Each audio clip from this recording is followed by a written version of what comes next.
الحمد لله حمدا كثيرا طيبا مباركا فيه كما يحب ربنا ويرضى. أشهد أن لا إله إلا الله وحده لا شريك له، وأشهد أن محمدا عبده ورسوله الناصح الأمين. اللهم صل على نبينا محمد وعلى آله وصحبه أجمعين ومن تمسك بسنته إلى يوم الدين. ثم أما بعد. يا عباد الله, Assalamu alaikum wa rahmatullahi wa barakatuh. Ya marhaban bikum. We welcome you to another episode of Everyday Sunnah. Listen, in this episode, if you are an individual who is concerned about the welfare of the ummah, about the benefit of others, about the benefit of yourself, about growing communities and benefiting the community, then undoubtedly I want you to pay very close attention to what we're about to mention. This is specifically for the youth, but in general, it could benefit anyone at any age, bi'ithnillahi ta'ala. But all of us are in the same boat in the sense of we have to take advantage of 5 before 5. Naam, we have to take advantage of 5 before 5. The Prophet sallallahu alaihi wasallam, he said, "Ightanim," take advantage. Khamsan qabla khamsin, take advantage of 5 things before 5 things. Shababak qabla haramik, take advantage of your youth before you become old. Take advantage of your youth before you become old. And this is something I want the youth really to pay attention to. Those of us who have gone beyond the point of youth, then if we did not take advantage, we will not be able to take advantage. We have missed our opportunity. So those who are younger, who are still in their period of youth, we advise you to take advantage of your youth before you lose the opportunity. Take advantage of your young age. Take advantage of your strength. Take advantage of everything that your youth has to offer you from advantages before you lose out upon that youth. So take advantage of your youth before you become old. One of the ways that the youth can take advantage of the youth is by benefiting themselves, spending their time, enriching themselves by seeking knowledge of the deen of al-Islam, seeking knowledge so they can understand the Quran, seeking knowledge so they can understand the ahadith of the Prophet sallallahu alaihi wasallam. The youth have to take this seriously, and those who have reached an age where they are beyond the youth, they have to aid and support the youth in these affairs. They have to aid them and support them in their seeking of knowledge of the deen. Now, this is not to downplay any other type of science from the interdisciplinary sciences, from the sciences of the dunya. I'm not downplaying those sciences. I'm not saying those sciences are totally lacking of importance. I'm not saying that the science of tib, for example, medicine, has no importance. I'm not saying that the science of engineering has no importance. I'm not saying that the science of this or that has no importance. No, I'm not saying that. These sciences are important. And as we know, these sciences, many people, they are chasing after them, and we don't need to really encourage them because they are already looking after them and running towards them because of everything else that they are hearing. But what we don't hear often is an encouragement to seek the knowledge of the religion, that knowledge that will go beyond the grave, that knowledge that is in reality the best of the knowledges that an individual can learn, that knowledge that is in reality the inheritance of the prophets, and it is the ilm of the deen. And this is why the Prophet sallallahu alaihi wasallam, he said, "Wal ulama warathatul anbiya," and the scholars, they are the inheritors of the prophets because they inherit that which they leave behind from the beneficial knowledge. Now, so it is incumbent that we encourage and we remind individuals of this reality. That yes, it's excellent to want to be a doctor, to be an engineer, to be. These are excellent things. But never leave out your portion of seeking knowledge of the religion. You can be an alim. You could be a scholar in the religion. This is also an option that often individuals, they are not given information about. But inshallah ta'ala, we want to remind you of this. This is from the best ways in which you can take advantage of your youth, by spending your youth memorizing the Quran, by spending your youth memorizing the ahadith of the Prophet sallallahu alaihi wasallam, by spending your youth seeking to understand the tafsir, seeking to understand the Quran by studying tafsir, seeking to understand the ahadith of the Prophet sallallahu alaihi wasallam by studying the explanations of the meanings of the words of the Prophet sallallahu alaihi wasallam. This is a vital and of extreme importance, and this is what, as youth, I advise you to spend your time doing. Not on TikTok, the clock, right? The clock does not stop, and as those minutes and go off, and as those minutes go away, and as the hours they slip by, you're never going to be able to regain that time again. That time is lost. It is gone for you. So if you did not benefit yourself throughout that time, and you was just TikToking away on TikTok, swipe, you have lost your opportunity for those particular seconds, and for those particular minutes, and for those particular hours, and for those particular days and weeks, and.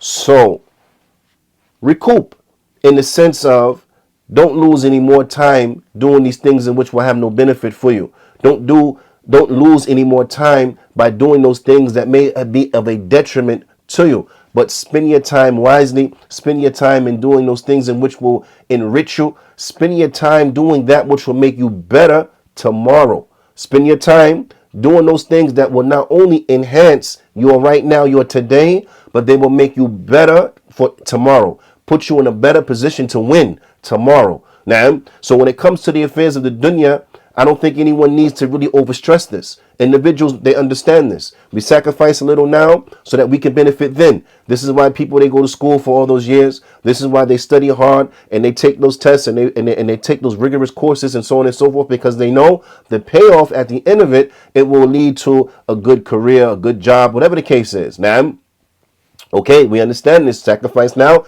benefit later. Okay, even more so, sacrifice now as far as sacrificing your time to study the ilm, to study the knowledge of the religion, to gain understanding of the knowledge of religion, because that will not only benefit you tomorrow here in dunya, but it will also ultimately benefit you where? Tomorrow in the akhirah, providing that we live in accordance to the knowledge. If we don't live in accordance to the knowledge, as aforementioned in another episode, then we're not going to benefit. But if we want to benefit, then we have to live in accordance to the knowledge. Ta'allamu, learn. فَإِذَا عَلَمْتُمْ فَاعْمَلُوا. And once you've learned, then act in accordance to and do. So we have to take advantage of the youth. So youth, take advantage of your youth. Don't let it slip you by, but take advantage of it. Now, the Prophet ﷺ, he said, وَصِحَّتَكْ قَبْلَ سَقَمِكْ. And take advantage of your health before you become sick. That's for everybody. Young people, they get sick as well.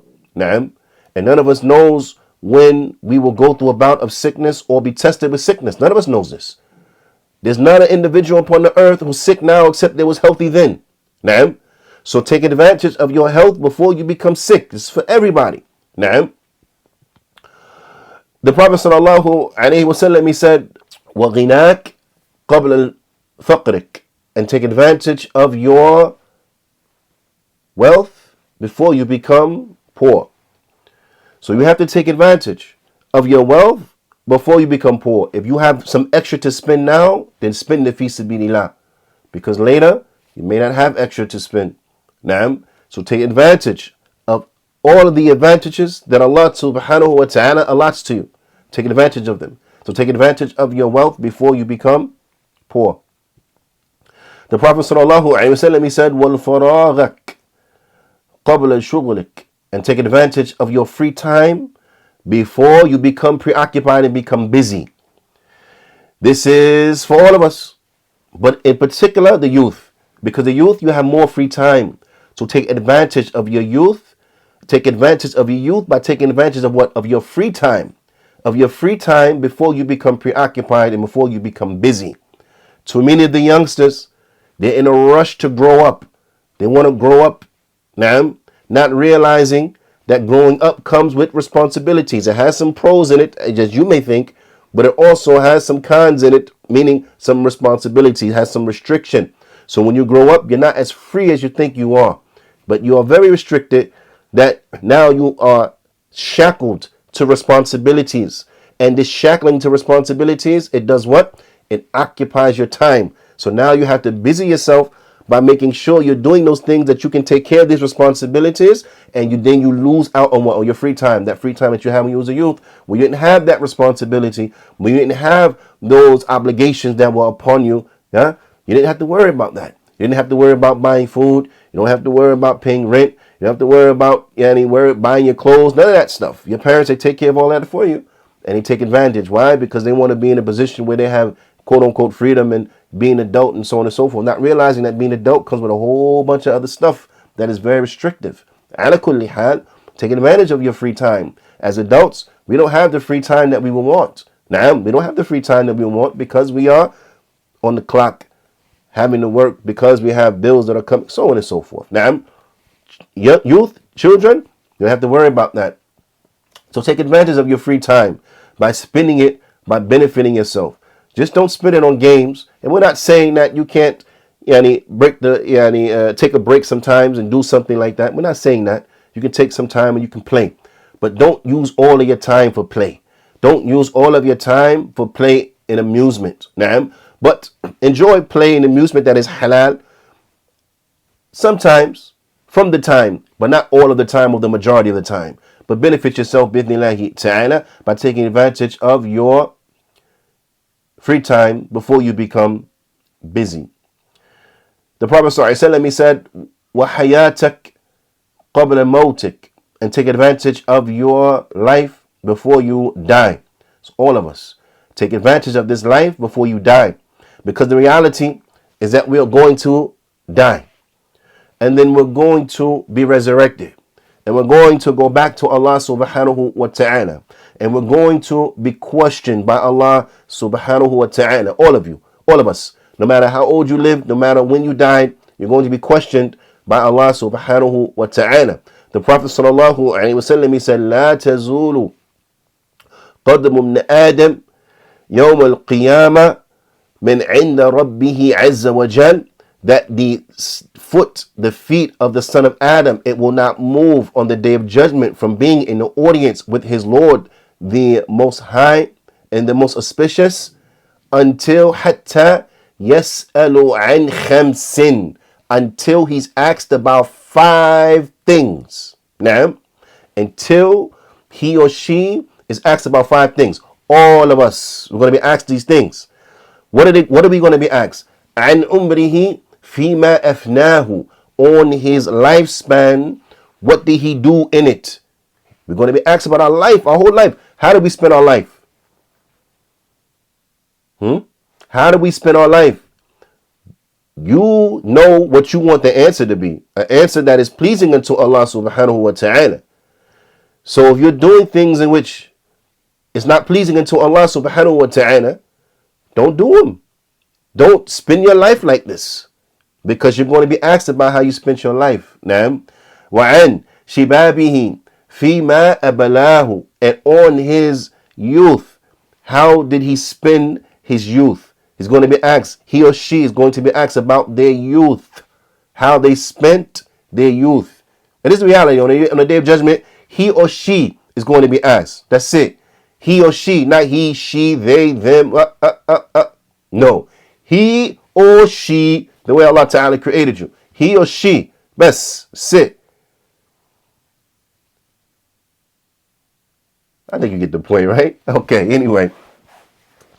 وعن ماله من أين اكتسبه وفيما أنفقه, and they'll be asked about their money. Where did they get it and how did they spend it? They'll be asked about their money. Where did they get it and how did they spend it? So this is incumbent upon us that we make sure that we earn our money from a halal manner and that we spend our money upon that which is halal. Earn halal, spend halal. Naam. Earn halal, spend halal. It's incumbent upon us. It's a must. It's vital that we do this. There is no other option, really, unless you want to be in trouble on the day of judgment. There's no other option unless you want to be in trouble on the day of judgment. And then the Prophet sallallahu alaihi wasallam, he said, وَمَا عَمِلَ فِيمَا عَلِمَ, and what did they do with that in which they knew? How did they implement their knowledge? How did they implement their knowledge? These are the things that we're going to be asked about on the day of judgment. Now, as communities, we're not going to be able to strive. We're not going to be able to thrive. We're not going to be able to survive unless our youth, they take seriously to studying and learning about the deen of al-Islam, so that they may take it to the next level, and so that they may be sources of light inside of the next generation. Because we're not going to stay here forever. We're all moving towards our death. And we're going to leave behind us, in wake of us, those who will go on and carry on after us. And if they are ill-equipped to handle the challenges of life, to handle the challenges of holding on to the religion at a time where the Prophet ﷺ, he said that they will come upon nas, yati ala nas zamanun al-qabidu fihi ala dinihi kal-qabidi ala jamr, that there will come upon mankind a time that the one who holds on to his religion therein, he will be like the one who holds on to hot coals. In order to hold on to the religion during these times, you will have to be well equipped in order to be able to hold on to your religion.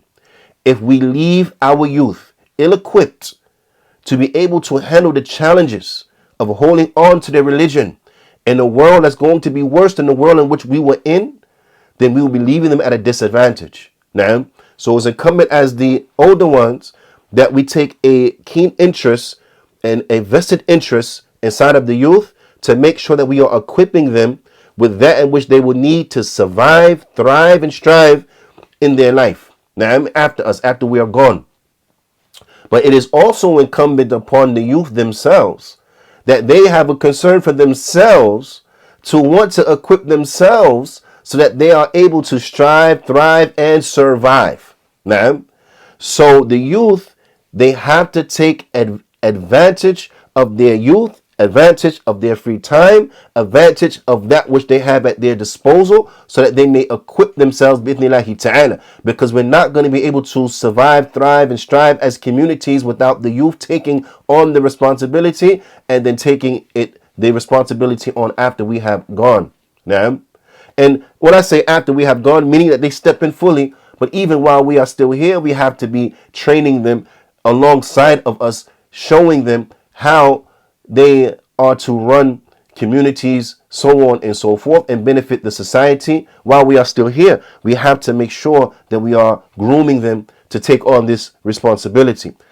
The Abu Sa'id al-Khudri, he mentions, he says that the Prophet sallallahu alaihi wasallam, he said, "Awsana Rasulullah sallallahu alaihi wasallam," that the Messenger of Allah sallallahu alaihi wasallam, he used to advise us with the legacy of, and then he goes on and he mentions, he says, وَأَن نُوَسِّعَ لَكُمْ فِي الْمَجْلِسِ, that we make room for the youth inside of the sittings. Now, that we make room for them inside of the sittings, that we bring them along with us. We don't sit amongst ourselves and tell the youth, go over there, be amongst yourselves, and then that's it. Now, of course, at times this is appropriate, for the youth to do activities that are particular to them. Okay, so that's no problem. Maybe the youth, they want to go play some basketball, right? And it's not a time where they want to play with the adults. So no problem. Let them go play by themselves. No problem. So we have times like this. But in general, make sure that we are not alienating the youth and sending them away to another corner, but that we bring them around with us and we keep them with us. Now, why? وَأَن نُفَهِّمَكُمْ الْحَدِيثِ, and that we teach you all the hadith. Now, and we teach you all the narrations of the Prophet sallallahu alaihi wasallam and the Sunnah of Mustafa sallallahu alaihi wasallam.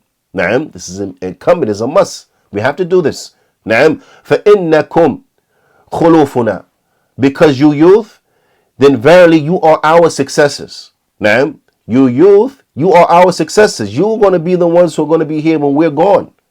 وَأَهْلِ الْحَدِيثِ بَعْدَنَا, and you are the people of hadith after us. Now, you are the future. You youth, you are the future. And I really want you youth to really understand that. You youth, you are the future.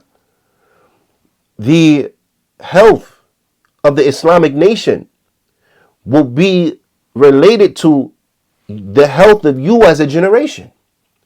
If you are healthy and strong upon your deen as a generation, then this will have rippling effects across the whole of the ummah. But if you are corrupted and worthless as a generation, then this likewise will have rippling effects across the whole of the ummah. Now, so if you are strong, the ummah will be strong. If you are weak, the ummah will be weak. So it is incumbent that we as adults, we strive to educate and to teach and to groom the next generation so they can be strong. So that what? So that the ummah could be strong. So that the community could be strong. How many communities have we seen here in the West where the adults were dedicated, now, but their children didn't see the mission? The adults, they were dedicated, but the children didn't see it. So the children, they let it go. So what happens? It dies after a generation. Wa'iyadhu billah. But if we want continued success, then we have to make sure that we are imparting upon our youth the importance and the knowledge and all the tools they need to be successful in the future. He used to say, whenever he used to meet the youth, he used to say unto them, وَكَانَ يُقْبِلُ عَلَى الشَّبَابِ. When he used to meet with the youth, he would يقول له, he would say unto him, يَا ابْنَ أَخِي, O nephew, نعم, O nephew, إِذَا شَكَكْتَ فِي الشَّيْء, if you have doubt in anything, if you have doubts in anything, فَسَلْنِي حَتَّى تَسْتَيْقِنَ. Ask me until you have certainty. Ask me so I can answer your question, so you can have certainty. فَإِنَّكَ إِن تَنْصَرِفْ. Because if you were to leave, يعني عن اليقين, if you were to leave with certainty, أحب إلي, is more beloved unto me, من أن تنصرف على الشك, is more beloved to me that you leave upon certainty than you leave upon doubt. So as a youth, if there's something that is troubling you, if there's something that you have doubt on, if there's something that you need clarity on, ask, communicate, ask the adults. And as adults, have a relationship with the youth where they feel open that they can ask. They don't feel as if asking will be out of the question. They don't feel as if asking is not an option, but have a relationship with them that they feel comfortable to ask. Now, that they feel comfortable to share with you what's going on in their life, where they feel comfortable to share with you those things that are troubling them so that you may help them. And it is incumbent that the youth open up, communicate, so that we as the adults can help you. Now, if you have doubt in anything, ask so that we may answer bi'ithnillahi ta'ala or get the answer. Maybe you ask a question, we ourselves don't know the answer, but we can get the answer bi'ithnillahi ta'ala. Allah Ta'ala says, فَاسْأَلُوا أَهْلَ الذِّكْرِ إِن كُنْتُمْ لَا تَعْلَمُونَ. Ask those who know if you don't know. So if there are questions that we don't know, then we ask the ulama, we ask the scholars, inshallah ta'ala. So ask, communicate, bi'ithnillahi ta'ala. Because you youth, you are the future of this nation. You youth, you are the future of this of this nation. This next generation, you are the future of this nation. So it is incumbent upon us, it is a must, it is vital that we take concern and a vested interest inside our youth if we are going to achieve anything from a success in the future as a nation, as a ummah. Then the youth have to step up and take this responsibility. Then the youth are going to have to raise their eyes. Now, so we advise the youth to raise their eyes to take on this responsibility for the future and the prosperity of the nation, of the Muslim nation, of the Muslim ummah. This is just something I wanted to put inside of your ear to bring to the attention and to raise the attention of the youth, bi'ithnillahi ta'ala. Likewise, the adults, with that which is applicable unto them as relates to this, so that we may attain success and prosperity, so that we may thrive, strive, and survive as nations, communities, and the like. Illa liqa. Until next time we meet. Astawdi'ukumullah. Wassalamu alaikum wa rahmatullahi wa barakatuh.